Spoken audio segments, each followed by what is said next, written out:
तकते रहना काम नहीं दीवानों का। जिस नाम से इस महफिल को सजाया गया है, ये नाम इतना बड़ा है कि अगर इस नाम को दरवाजे पे लिख दो तो बलाएं भाग जाया करती है। जब कभी वबाई मर्ज फैला करते हैं तो फिर एक शेर दरवाजे पे लिखा जाता है, ली खमसतुन उतफी बिहा हर्रल वबाइल हातिमा अल मुस्तफा वल मुर्तवा वबनाहुमा वल फातिमा। अगर पंजतन के हवाले से बात की जाए तो रातें नहीं, जिंदगानियां कम पड़ जाएंगी, लेकिन इन 5 तनों की हकीकत और अजमत बयान नहीं हो सकती है। मेरा इमाम कहता है, क्या बात रजा उस चमनिस्ताने करम की, जहरा ने कली जिसमें हुसैन और हसन फूल। दूसरी जगह मेरा इमाम कहता है, तेरी नस्ले पाक में है बच्चा बच्चा नूर का, तू है ऐने नूर तेरा सब घराना नूर का। मैं पूरी जिम्मेदारी के साथ एक बात कह दूं, लोग चिढ़ जाते हैं आला हजरत के नाम पे। एहसान आला हजरत का हमें सैयदों का एहतराम सिखाया भी आला हजरत ही ने है। ये अलग बात है कि जब तक रोटियां मैसर नहीं हो रही थी तो लोग आला हजरत करते रहे। जब टुकड़े सीधे हो गए तो कहते हैं आला हजरत की जरूरत नहीं, तो फिर हम ये कहते हैं तेरा खाए तेरे गुलामों से उलझे है मुनकरा जब खाने गुर्राने वाले। तो आला हजरत इमाम इश्क व मोहब्बत ने हमें पंजतन का एहतराम सिखाया। अगर आप पहले नाम की बात करें तो वो कहते हैं, सरवर कहूं के मालिक व मौला कहूं तुझे, बागे खलील का गुले ज़ेबा कहूं तुझे, तेरे तो वस्फ़ बेतनाही से है बरी, हैरान हूं मेरे शाह में क्या क्या कहूं तुझे।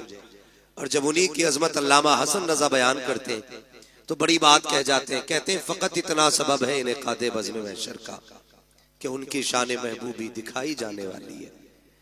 हम तो ये मानते हैं कि कयामत भी उन्हीं के लिए कायम की जाएगी, इसलिए कि जो नहीं मानते थे कयामत में उन्हें दिखाया जाएगा कि रब ने महबूब को कितनी अजमतें अता फरमाई है।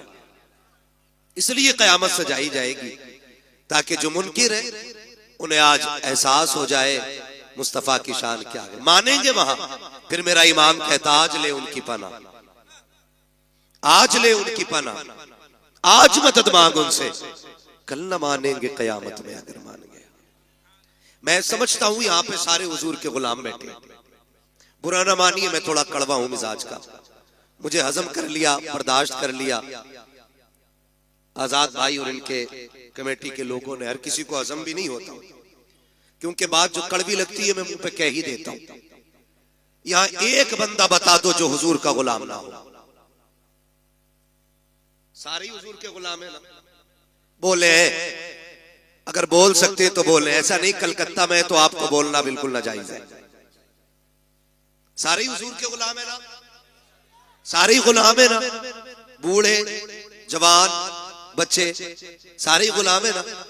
तो फिर मैं हाथ जोड़ के कहता हूं, किसी बच्चे को हकीर समझ के धक्का न देना, इसलिए कि बच्चे ने भी उसी नबी का कलमा पढ़ा है जिसका कलमा तूने और मैंने पढ़ा है। मैं नहीं जानता ये बच्चे किस नजरिए से आए और इनके दिल में क्या है, लेकिन एक बात कहूंगा यार, जवानों में मक्कारी हो सकती है, बच्चों में मक्कारी नहीं हुआ करती है। जवानों में दिखावा हो सकता है, बच्चों में दिखावा नहीं हो सकता है। याद रखिएगा, इबादत सिर्फ 5 वक्त नमाज नहीं है, इबादत सिर्फ 30-29 रोजे नहीं है, पूरी इबादत सिर्फ ज़कात में मुनहसिर नहीं है, पूरी इबादत हज फर्ज में मुनहसिर नहीं है। अगर इन सारी इबादतों को जोड़ा जाए तो सबका वक्त 1.5 महीने में मुकम्मल हो जाएगा, बहुत ज्यादा वक्त लग जाएगा। तो इसके अलावा जोड़ेंगे तो 2 महीने में ये सारी इबादतें मुकम्मल हो जाती हैं अगर वक्त जोड़ा जाए तो। बाकी के बचते हैं 10 महीने, उसमें भी तो कोई इबादत होगी, उसमें भी तो कोई नेकी होगी। तो समझे, फर्ज इबादतें 2 महीने में मुकम्मल हो जाती हैं। एक इबादत है जिसे अखलाक कहते हैं, वो जिंदगी के हर लम्हे आपके दामन के साथ जुड़ी रहती है। अगर आपके पास ये नहीं तो फिर कुछ भी नहीं। मेरी बात कान खोल के सुन लीजिएगा। अगर अखलाक तल्ख है, अगर लहजों में कड़वाहट है, अगर ख्याल में गुरूर और घमंड है, तो फिर अल्लाह इबादतें मुंह पे मार देगा। आपकी इबादतें कम रह गई आपकी मजबूरी की वजह से, और फिर साथ अखलाक की दौलत लेके आओ, अल्लाह करीम है, वो अपने करम से आपको माफ कर देगा। लेकिन याद रखें, अखलाक भी बड़ी अहम दौलत है। आज ही हमारे पास नहीं है। आज इसकी सबसे बड़ी कमी हमारे पास है। आप देखें तो सही, मैं आऊं, कुर्सी आलीशान ना हो तो मूड खराब हो जाता है, लोग उठ के खड़े ना हो तो ख्याल आता है ये उठे क्यों नहीं मेरे लिए, इन्होंने इस्तकबाल क्यों नहीं किया मेरा, इन्होंने हाथ क्यों नहीं चूमे मेरे। फरमाया गया हुजूर की महफिल हो ना तो फिर गद्दी तलाश न कर, जगह जूतियों में मिल जा तो बैठ जा। इसलिए कि इस जमीन पे ताज वाले भी पगड़ियां उतार के आया करते हैं। ये इन महफिलों की अजमतें होती हैं, ये इन महफिलों की बरकतें होती हैं। लेकिन कड़वे इतने कि हम किसी को हजम करने तैयार नहीं, सख्त इतने कि किसी से नर्म लहजे से बात करने के लिए तैयार नहीं। ओ भाई, जिसे कोई मुंह ना लगाया करे उसे तुम मुंह लगा लिया करो।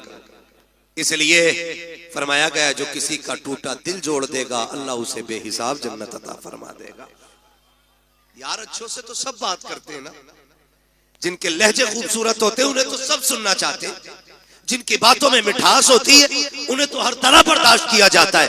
मजा तो तब है ना जब किसी ऐसे से बात की जाए जिससे कोई बात करने तैयार ना हो। और ये अखलाक की दौलत हमें हुजूर की चौखट से मिलती है, हुजूर की चौखट से मिलती है। कि जवान कान खोल के मेरी बात सुने।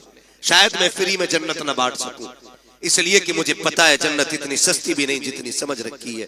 जन्नत सस्ती होती तो बिलाल कोड़े न खाते, जन्नत सस्ती होती तो करबला में 72 शहीद ना होते, जन्नत सस्ती होती तो हुजूर के चचा कलेजा निकलवाते। जन्नत मुश्किल है, तभी तो इतनी कुर्बानियां दीन के लिए दी गई है। कान खोल के मेरी बात सुन लेना मेरे भाई। बस ये सोच के ना सुनना आज तक मोबाइल में सुना, आज मुंह देख ले बंदा कैसा बोलता है। मैं कुछ भी नहीं, हकीकत ये है कि ये नाज ये अंदाज हमारे नहीं होते, झोली में अगर टुकड़े तुम्हारे नहीं होते, मिलती ना अगर भीख हुजूर आपके दर से, इस शान से मंगतों के गुजारे नहीं होते। सारे हुजूर के दर का सदका है, सारी हुजूर के दर की खैरात है। मैं कहने लगा हूं जरा समझे, आज कोई किसी से 2 मिनट बात करने इसलिए तैयार नहीं कि मुझे टाइम नहीं, मैं बड़ा बिजी बंदा हूं, मजबूरी हो सकती है, बीमार है आप, तकलीफ में, कोई बात नहीं, आप फ्री बैठे, लेकिन आपके पास टाइम नहीं। ये कह देते इसे कौन मुंह लगाई, ये तो पगला है, इससे कोई 2 मिनट बात नहीं करता। चल तुझे मदीने लेके चलूं। और मदीना शरीफ वो जमीन है जिसके बारे में मेरा इमाम कहता, हरम की जमीन और कदम रख के चलना। अरे सर का मौका है, हो जाने वाले, हाँ संभल कर पांव रखना हाजियो, शहरे मदीना है, कहीं ऐसा ना हो सारा सफर बेकार हो जाए। भाई वो जमीन और अरब की जमीन, ये उलमा जानते हैं, इतनी सख्त गर्मी होती है, अरब के लोग वहां की तपती हुई दोपहरी में दीवारों से चिपक चिपक के चलते हैं ताकि सूरज से जितना बचा जा सके उतना बच जाए। इतनी सख्त गर्मी। आज एसी का दौर है, आज पंखे का दौर है, लेकिन मैं हुजूर के दौर की बात कर रहा हूं, जाहिरी दौर की। मैं उस दौर की बात कर रहा हूं जिस दौर में खड़ा होना तो बड़ी बात है, सूरज के सामने टिकना मुश्किल था। उस दौर में अचानक एक खातून आ गई, हुजूर को इशारा किया, हुजूर सहाबा की मजलिस से उठे और जाके बात करने लगे। थोड़ी देर नहीं, बहुत देर हो गई। सहाबा कहते हम देखते रहे, कब ये जाए, कब ये बात खत्म हो, कब जाए, कब बात खत्म हो। जानते, कहते हुजूर पैर बदले बगैर उससे बात करते रहे थे, पैर बदले बगैर। आज मुझे बताइए किसकी गारंटी है जन्नती की? है कोई जो ये कहते मुझे मौत ईमान पे आएगी? है कोई जो ये कहते कब्र के सवालात से यूं निकल जाऊंगा? किसी के पास गारंटी है कि पुलसराज से यूं उड़ जाएंगे हम? पता है कि मीजान पे अमल रखे जाएंगे तो नेकी भारी होगी कि गुनाह? कुछ नहीं पता ना, तो फिर अकड़ किस बात की है, फिर घमंड किस बात का है? आज अपनों को वक्त देने का टाइम नहीं हमारे पास, 3 मिनट अपनों की बात नहीं सुन सकते। माफ कीजिएगा, ऐसे बड़े होने से कोई बड़ा होना नहीं कि आपको अपनों से मिलने के लिए नीचे उतरना पड़े। आप हमेशा इतने छोटे रहिए कि जब कभी अपनों से मिलना पड़ा करे तो कदम नीचे न लाना पड़ा करे। ये याद रखिएगा।